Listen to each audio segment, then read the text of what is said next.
Bagian 2 Jejak hilangnya Prabu Siliwangi dan pertempuran terakhir hilangnya. Prabu Siliwangi bukan sekadar legenda yang dibisikkan di antara para tetua Sunda. Banyak petunjuk historis dan tradisi lisan yang menyeratkan bahwa kepergiannya adalah bagian dari keputusan politik dan spiritual yang sangat dalam. Kerajaan Sunda menghadapi tekanan dari segala arah. Agama baru menyebar begitu cepat. Dan Pajajaran yang selama ratusan tahun berdiri kokoh tiba-tiba menjadi kerajaan yang terasing di tanahnya sendiri. Dalam kondisi demikian, seorang raja punya dua pilihan, mati di medan perang atau menghilang menjaga martabatnya. Prabu Siliwangi memilih jalan ketiga, jalan yang hanya ditempuh oleh raja-raja besar, moksa. Tetapi sebelum ia menghilang, ada sesuatu yang sering terlupakan dalam banyak buku sejarah. Kerajaan Sunda tidak runtuh tanpa perlawanan. Ada perang terakhir. Ada pertumpahan darah, ada pengorbanan yang disembunyikan oleh waktu. Mari kita kembali ke tahun 1579, tahun yang mengubah wajah Jawa Barat selamanya. Serangan Banten. Api yang membakar Pajajaran Banten di bawah Maulana Yusuf sudah berkembang menjadi kesultanan Islam yang kuat. Mereka memiliki armada laut yang besar, jalur dagang internasional, dan hubungan diplomatik dengan kerajaan-kerajaan Islam lainnya. Pajajaran yang masih berpegang pada agama Hindu dan Sunda wiwitan dipandang sebagai kerajaan tua yang tidak lagi sejalan dengan zaman. Serangan ke Pajajaran tidak terjadi dalam semalam. Ada strategi yang matang. 1. Mengurung Pajajaran dengan menguasai pelabuhan dan jalur perdagangan setelah merebut Sunda Kelapa tahun 1527. Banten dan Cirebon perlahan-lahan memutus jalur suplai ekonomi Pajajaran. Kerajaan Sunda kehilangan akses ke perdagangan lada dan barang impor. Kedua, menaklukkan kadipaten-kadipaten di sekitarnya, daerah-daerah yang dulu tunduk pada Pajajaran seperti Galuh, Raja Galuh, dan Sumedang Larang mulai memiliki hubungan baru. Ada yang memilih netral, ada yang diam-diam mendukung Banten. Ketiga, menunggu Pajajaran melemah secara internal setelah Prabu Siliwangi wafat. Pajajaran dipimpin oleh para penerusnya yang tidak memiliki kewibawaan sebesar dirinya. Kekuasaan politik terpecah menjadi beberapa kelompok tanpa koordinasi yang baik. Ketika waktu itu tiba, Maulana Yusuf mengirim pasukan besar menuju pusat kerajaan. Pertempuran di pintu Pajajaran, catatan lisan menyebut Banten membawa 20.000 prajurit, termasuk pasukan berkuda dan pemanah yang sudah terlatih. Mereka juga didukung oleh para jawara pesisir yang tangguh. Pajajaran yang kalah jumlah masih memiliki kawali, pasukan elite kerajaan. Mereka adalah para pendekar yang dididik sejak kecil untuk melindungi raja. Namun bahkan para pendekar terbaik pun tidak bisa menahan serangan besar dari segala sisi. Ketika pasukan Banten mencapai Pajajaran, mereka mendapati benteng kokoh yang dibangun sejak era Prabu Siliwangi. Pertempuran pun tak terhindarkan. Pertempuran pertama pecah di gerbang Sri Baduga. Para pemanah Sunda membombardir penjajah, sementara prajurit dengan tameng kayu besar maju perlahan untuk menahan gelombang serangan. Namun Banten membawa sesuatu yang baru. Senjata api impor dari Turki dan Portugis. Dentuman meriam memecah benteng-benteng tua yang selama ratusan tahun tidak tersentuh. Rakyat Pajajaran ketakutan. Mereka belum pernah menghadapi perang skala besar seperti ini. Keputusan Prabu Siliwangi sebelum menghilang di sinilah sejarah resmi dan tradisi lisan bertemu. Beberapa naskah Sunda menyebut bahwa Prabu Siliwangi sebenarnya sudah tidak berada di Pajajaran ketika serangan itu terjadi. Ia sudah pergi beberapa tahun sebelumnya. Tapi para sejarawan meyakini bahwa sebelum ia menghilang, ia memberikan amanat kepada putra-putranya, pertahankan Pajajaran selama kalian mampu. Jika tanah ini harus jatuh, biarlah jatuh dengan kehormatan. Jangan menyerahkan diri kepada musuh. Dan aku akan pergi ke tempat yang tidak bisa mereka jangkau. Apa yang ia maksudkan? Para sejarawan Sunda menyebut ia menuju Leweng Sancang, hutan keramat di Garut yang hingga kini masih dianggap sakral. Kawali, barisan terakhir THE Nahas Sunda di tengah kekacauan perang. Pasukan Kawali membentuk barisan pertahanan terakhir untuk memberi waktu kepada keluarga kerajaan melarikan diri. Mereka bertarung mati-matian. Sumber lisan menyebut pasukan Kawali berjumlah sekitar 800 orang. Mereka bertarung melawan lebih dari 4.000 prajurit Banten di dalam hutan-hutan dekat Bogor. Banyak dari mereka memilih mati daripada ditawan. Beberapa prajurit Sunda bahkan membakar gudang-gudang kerajaan agar Banten tidak mendapatkan rampasan perang. Ketika malam tiba, Bagian terakhir kerajaan membakar keraton bukan karena mereka ingin menghancurkan sejarah, tapi karena mereka menolak melihat tempat itu jatuh ke tangan musuh. Runtuhnya Pajajaran akhir dari sebuah era ketika pasukan Banten akhirnya memasuki pusat kerajaan. Mereka menemukan Pajajaran sudah kosong, tidak ada raja, tidak ada mahkota, tidak ada pusaka kerajaan, tidak ada tanda kehidupan. Semua anggota keluarga kerajaan telah pergi sebelum pasukan musuh datang. Beberapa sumber menyebut mereka menyelamatkan diri ke arah timur dan bergabung dengan Sumedang Larang. Namun yang paling misterius adalah kabar tentang Prabu Siliwangi. Raja besar itu tidak ada di antara mereka. Ia hilang tanpa jejak. Misteri perjalanan terakhir Prabu Siliwangi. Tradisi Sunda menyebut perjalanan Prabu Siliwangi menuju Leweng Sancang bukan perjalanan melarikan diri tetapi perjalanan spiritual. Ada cerita turun-temurun yang disimpan para juru kunci. Prabu Siliwangi berjalan ditemani 700 pengawal. Mereka memasuki hutan Sancang dengan pakaian perang lengkap. Musuh yang mengejar mereka konon tidak bisa masuk ke dalam hutan. Beberapa pengawal Prabu Siliwangi dilaporkan menghilang begitu saja. Tubuh sang raja perlahan memudar. Bukan mati tetapi melebur ke alam. Cerita ini diperkuat oleh beberapa kisah saksi lokal yang pernah melihat sosok makan bodas harimau putih di dalam hutan itu. Para tetua mengatakan, itu bukan makan biasa. Itu Prabu Siliwangi yang menjaga tanah Sunda. Tentu ini terdengar mistis. Tetapi kisah ini terlalu kuat dan terlalu konsisten untuk dianggap dongeng belaka. Bukti sejarah. Situs Leweng Sancang bukan sekadar hutan. Ia adalah cagar alam nasional yang hingga kini dijaga ketat. Jika Anda datang ke sana, Anda akan menemukan area hutan yang tidak boleh dimasuki kecuali juru kunci mengizinkan. Situs-situs keramat yang dipercaya sebagai tempat Prabu Siliwangi moksa. Aturan adat yang sangat ketat, termasuk larangan bicara sembarangan soal raja. Batu-batu tua yang bentuknya seperti singgasana kecil. Para ahli antropologi yang datang ke sana mencatat bahwa Leweng Sancang adalah salah satu kawasan hutan paling terlarang di Indonesia. Bukan karena bahaya binatang, tetapi karena kepercayaan yang sangat kuat dan tua. Legenda tentang Prabu Siliwangi sangat hidup di sana. Namun selalu dibarengi dengan pesan, ia tidak mati. Ia hanya tidak ada di dunia manusia lagi. Sisa-sisa Pajajaran, keturunan yang hilang walau kerajaannya jatuh. Keturunan Pajajaran tidak sepenuhnya hilang. Beberapa di antaranya pindah ke Sumedang Larang. Ada yang menjadi bangsawan lokal di berbagai daerah, dan beberapa melanjutkan garis keturunan yang kemudian muncul di masa kolonial. Namun tidak ada satupun yang mengaku sebagai pewaris langsung Prabu Siliwangi. Mengapa? Karena dalam budaya Sunda, Prabu Siliwangi tidak pernah mati. Dan seorang raja yang tidak mati, tidak memiliki pengganti. Bagian 2 jejak hilangnya Prabu Siliwangi dan pertempuran terakhir hilangnya. Prabu Siliwangi bukan sekadar legenda yang dibisikkan di antara para tetua Sunda. Banyak petunjuk historis dan tradisi lisan yang menyeratkan bahwa kepergiannya adalah bagian dari keputusan politik dan spiritual yang sangat dalam. Kerajaan Sunda menghadapi tekanan dari segala arah. Agama baru menyebar begitu cepat. Dan Pajajaran yang selama ratusan tahun berdiri kokoh tiba-tiba menjadi kerajaan yang terasing di tanahnya sendiri. Dalam kondisi demikian, seorang raja punya 2 pilihan, mati di medan perang atau menghilang menjaga martabatnya. Prabu Siliwangi memilih jalan ketiga, jalan yang hanya ditempuh oleh raja-raja besar, moksa. Tetapi sebelum ia menghilang, ada sesuatu yang sering terlupakan dalam banyak buku sejarah. Kerajaan Sunda tidak runtuh tanpa perlawanan.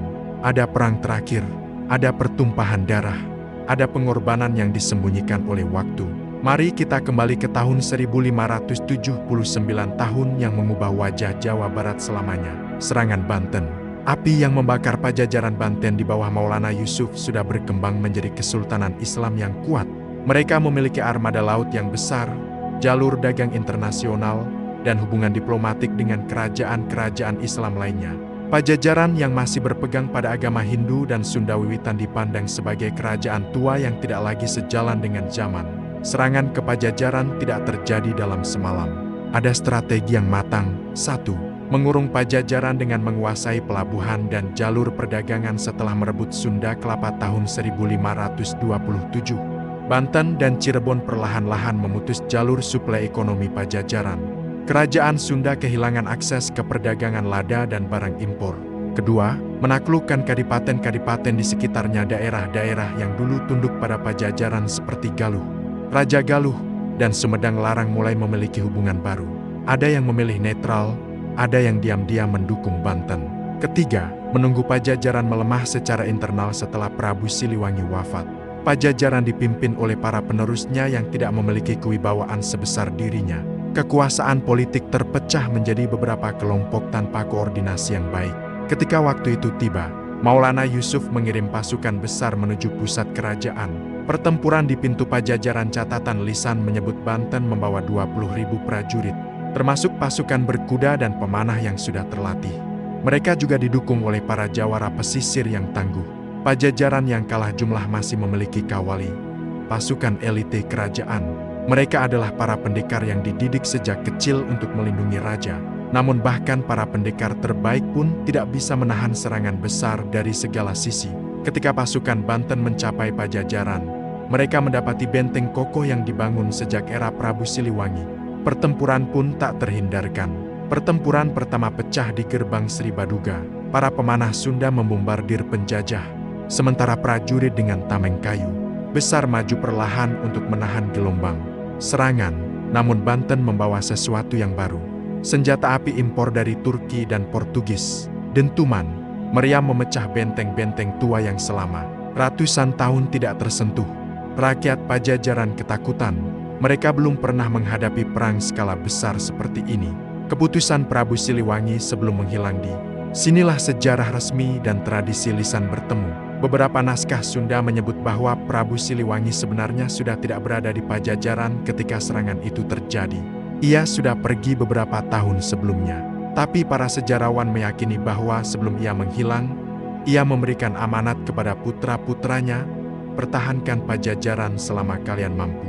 Jika tanah ini harus jatuh, biarlah jatuh dengan kehormatan.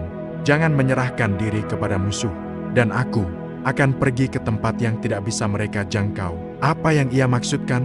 Para sejarawan Sunda menyebut ia menuju Leweng Sancang, hutan keramat di Garut yang hingga kini masih dianggap sakral. Kawali, barisan terakhir THE Nahas Sunda di tengah kekacauan perang. Pasukan Kawali membentuk barisan pertahanan terakhir untuk memberi waktu kepada keluarga kerajaan melarikan diri. Mereka bertarung mati-matian. Sumber lisan menyebut pasukan Kawali berjumlah sekitar 800 orang. Mereka bertarung melawan lebih dari 4.000 prajurit Banten di dalam hutan-hutan dekat Bogor. Banyak dari mereka memilih mati daripada ditawan. Beberapa prajurit Sunda bahkan membakar gudang-gudang kerajaan agar Banten tidak mendapatkan rampasan perang. Ketika malam tiba, bagian terakhir kerajaan membakar keraton bukan karena mereka ingin menghancurkan sejarah, tapi karena mereka menolak melihat tempat itu jatuh ke tangan musuh. Runtuhnya Pajajaran akhir dari sebuah era ketika pasukan Banten akhirnya memasuki pusat kerajaan. Mereka menemukan Pajajaran sudah kosong. Tidak ada raja, tidak ada mahkota, tidak ada pusaka kerajaan, tidak ada tanda kehidupan. Semua anggota keluarga kerajaan telah pergi sebelum pasukan musuh datang. Beberapa sumber menyebut mereka menyelamatkan diri ke arah timur dan bergabung dengan Sumedang Larang. Namun yang paling misterius adalah kabar tentang Prabu Siliwangi. Raja besar itu tidak ada di antara mereka. Ia hilang tanpa jejak. Misteri perjalanan terakhir Prabu Siliwangi. Tradisi Sunda menyebut perjalanan Prabu Siliwangi menuju Leweng Sancang bukan perjalanan melarikan diri tetapi perjalanan spiritual. Ada cerita turun-temurun yang disimpan para juru kunci. Prabu Siliwangi berjalan ditemani 700 pengawal. Mereka memasuki hutan Sancang dengan pakaian perang lengkap. Musuh yang mengejar mereka konon tidak bisa masuk ke dalam hutan. Beberapa pengawal Prabu Siliwangi dilaporkan menghilang begitu saja. Tubuh sang raja perlahan memudar.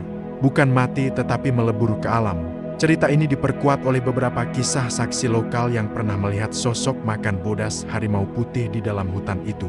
Para tetua mengatakan, itu bukan makan biasa. Itu Prabu Siliwangi yang menjaga tanah Sunda. Tentu ini terdengar mistis. Tetapi kisah ini terlalu kuat dan terlalu konsisten untuk dianggap dongeng belaka. Bukti sejarah, situs Leweng Sancang bukan sekadar hutan. Ia adalah cagar alam nasional yang hingga kini dijaga ketat. Jika Anda datang ke sana, Anda akan menemukan area hutan yang tidak boleh dimasuki kecuali juru kunci mengizinkan. Situs-situs keramat yang dipercaya sebagai tempat Prabu Siliwangi moksa. Aturan adat yang sangat ketat, termasuk larangan bicara sembarangan soal raja. Batu-batu tua yang bentuknya seperti singgasana kecil. Para ahli antropologi yang datang ke sana mencatat bahwa Leweng Sancang adalah salah satu kawasan hutan paling terlarang di Indonesia. Bukan karena bahaya binatang, tetapi karena kepercayaan yang sangat kuat dan tua. Legenda tentang Prabu Siliwangi sangat hidup di sana, namun selalu dibarengi dengan pesan, ia tidak mati. Ia hanya tidak ada di dunia manusia lagi. Sisa-sisa Pajajaran, keturunan yang hilang walau kerajaannya jatuh. Keturunan Pajajaran tidak sepenuhnya hilang. Beberapa di antaranya pindah ke Sumedang Larang. Ada yang menjadi bangsawan lokal di berbagai daerah, dan beberapa melanjutkan garis keturunan yang kemudian muncul di masa kolonial. Namun tidak ada satupun yang mengaku sebagai pewaris langsung Prabu Siliwangi. Mengapa? Karena dalam budaya Sunda, Prabu Siliwangi tidak pernah mati. Dan seorang raja yang tidak mati, tidak memiliki pengganti. Bagian 3 jejak terakhir Sang Raja Heningnya hutan Pajajaran di malam itu menyimpan sesuatu yang ganjil. Para pengawal yang mengikuti perjalanan Prabu Siliwangi mulai merasakan hawa aneh, bukan ketakutan, tetapi semacam tekanan spiritual yang membuat bulu kuduk merinding. Burung-burung berhenti berkicau, angin berhenti berbisik, seolah seluruh alam sedang menahan napas menyaksikan perjalanan terakhir seorang raja besar. Ketika rombongan tiba di sebuah area yang sekarang dikenal sebagai Leweng Sancang, Prabu Siliwangi berhenti. Tatapan beliau kosong namun penuh arti, seolah melihat sesuatu yang tidak dapat dilihat oleh manusia biasa. Beberapa catatan lisan menyebut bahwa saat itu ia menyadari bahwa Pajajaran telah benar-benar runtuh, bukan hanya secara militer, tetapi secara spiritual karena pengkhianatan darahnya sendiri. Seorang pengawal senior maju dan bertanya pelan, "Gusti Prabu, apakah kita akan mendirikan kerajaan baru?" Prabu Siliwangi tersenyum tipis. Senyum seorang raja yang menerima nasib, namun tidak pernah menyesal. Tidak ada kerajaan tanpa rakyat, tidak ada tahta tanpa kepercayaan, dan tidak ada raja yang bertahan bila tanah leluhur telah patah. Perkataan itu hingga kini menjadi legenda. Bagian 4. Perubahan misterius menjadi Maharaja Gaibdi. Sinilah titik yang membedakan Prabu Siliwangi dari raja-raja lain. Ia tidak sekadar hilang, ia menghilang secara aneh. Menurut tradisi Sunda dan naskah kabuyutan yang ditemukan di Ciburui, para pengawal tiba-tiba melihat kabut pekat turun mengelilingi raja mereka. Kabut itu begitu padat sampai tidak ada yang berani masuk. Ketika kabut menipis, Prabu Siliwangi tidak ada tanda-tanda tubuh, pakaian, jejak kaki, atau suara. Hanya ada bekas pijakan tanah yang retak, seolah tempat itu pernah menerima energi besar yang tidak dipahami manusia. Beberapa pengawal langsung bersimpuh dan menangis. Mereka percaya bahwa Siliwangi telah ngayang, istilah yang berarti kembali ke alam leluhur, bukan mati, melainkan memasuki dimensi lain. Legenda Sunda mengatakan bahwa ia berubah menjadi maung harimau sebagai simbol kekuatan dan pelindung tanah Pasundan. Sampai hari ini, banyak warga lokal percaya bahwa setiap harimau yang muncul di Leweng Sancang adalah penjelmaan sang raja. Ini bukan sekadar mitos. Beberapa laporan penjaga hutan pada masa kolonial Belanda menyatakan bahwa sering terlihat harimau besar yang tidak takut manusia, berjalan perlahan, dan menghilang tanpa jejak. Bagian 5 sesal dan kutukan perang Bubat. Hilangnya Prabu Siliwangi tidak bisa dilepaskan dari tragedi Bubat. Luka paling dalam sejarah Sunda. Ketika pasukan Majapahit yang dipimpin Gajah Mada membantai rombongan Sunda, termasuk keluarga kerajaan, dendam itu membuat Pajajaran tidak pernah benar-benar pulih. Tradisi tutur menyebutkan bahwa Siliwangi membawa beban itu hingga akhir hayatnya. Ia merasa gagal menjaga kehormatan kerajaannya, gagal melindungi putri-putri Sunda, dan gagal menghentikan runtuhnya Pajajaran dari dalam dan luar. Di hari-hari terakhirnya, ia dikatakan berkata, "Aku tidak wafat dalam perang, tetapi dalam kesedihan yang tak bertepi." Dan kalimat itu menjadi kutukan sejarah yang masih dibicarakan hingga kini. Bagian 6 misteri arkeologis. Benarkah Pajajaran benar-benar hilang? Yang membuat kisah hilangnya Siliwangi semakin misterius adalah kenyataan bahwa lokasi ibu kota Pajajaran tidak pernah ditemukan secara pasti. Banyak teori muncul, Pajajaran berada di dekat Bogor. Namun reruntuhannya telah ditelan hutan dan sungai. Pusat kerajaan sengaja disamarkan, agar musuh tidak menjarah situs sakral. Arsitektur kayu membuat semua bangunan cepat lapuk tanpa meninggalkan jejak batu seperti Borobudur atau Prambanan. Ada dugaan bahwa istana terakhir Prabu Siliwangi sengaja dihancurkan para pengikutnya agar tidak jatuh ke tangan Islam Demak. Dalam catatan Portugis Tom Peirce, disebutkan bahwa kerajaan Sunda adalah salah satu kerajaan paling makmur di Asia Tenggara. Namun hanya beberapa dekade setelah catatan itu dibuat, Pajajaran menghilang begitu cepat. Terlalu cepat untuk ukuran sebuah kerajaan besar. Ini yang membuat banyak arkeolog menyebutnya sebagai The Missing Kingdom of Southeast Asia. Bagian 7 jejak gaib di Lawang Sancang. Sampai sekarang, Lawang Sancang dianggap sebagai kawasan keramat. Banyak kejadian aneh dilaporkan, harimau tanpa jejak kaki, suara gamelan terdengar dari hutan. Bayangan rombongan berjalan di malam hari, tempat yang tiba-tiba berkabut meski cuaca cerah. Sosok tinggi mengenakan ikat Sunda terlihat sesaat lalu. Menghilang. Masyarakat percaya itu adalah pengikut Prabu Siliwangi yang tetap menjaga raja mereka bahkan setelah masuk dimensi lain. Pemerintah pernah mengirim tim untuk memetakan kawasan itu. Tetapi banyak anggota tim yang melaporkan kehilangan arah meski membawa GPS. Salah satu anggota berkata, "Kompas saya berputar sendiri. Semak yang kami lewati ternyata membawa kami kembali ke titik awal." Fenomena ini membuat kawasan tersebut masuk daftar tempat paling misterius di Indonesia. Bagian 8. Apa yang terjadi pada Prabu Siliwangi? Teori sejarah vs tradisi. Ada beberapa teori menarik. A1. Teori sejarah Prabu Siliwangi diduga meninggal di hutan saat pelarian, disembunyikan pengikutnya, atau dikremasi sesuai tradisi Hindu-Buddha. Tidak ada makam resmi, sehingga sejarah tidak mampu menyimpulkan. Kedua, teori politik. Ada kemungkinan bahwa penghilangan jejak raja dilakukan agar musuh tidak menggunakan jasadnya sebagai simbol kemenangan. Ketiga, teori tradisia. Tidak mati, ia ngahiang. 4. Teori spiritual yang menjaga tanah Sunda dari alam lain, dan akan kembali jika Sunda berada dalam ancaman besar.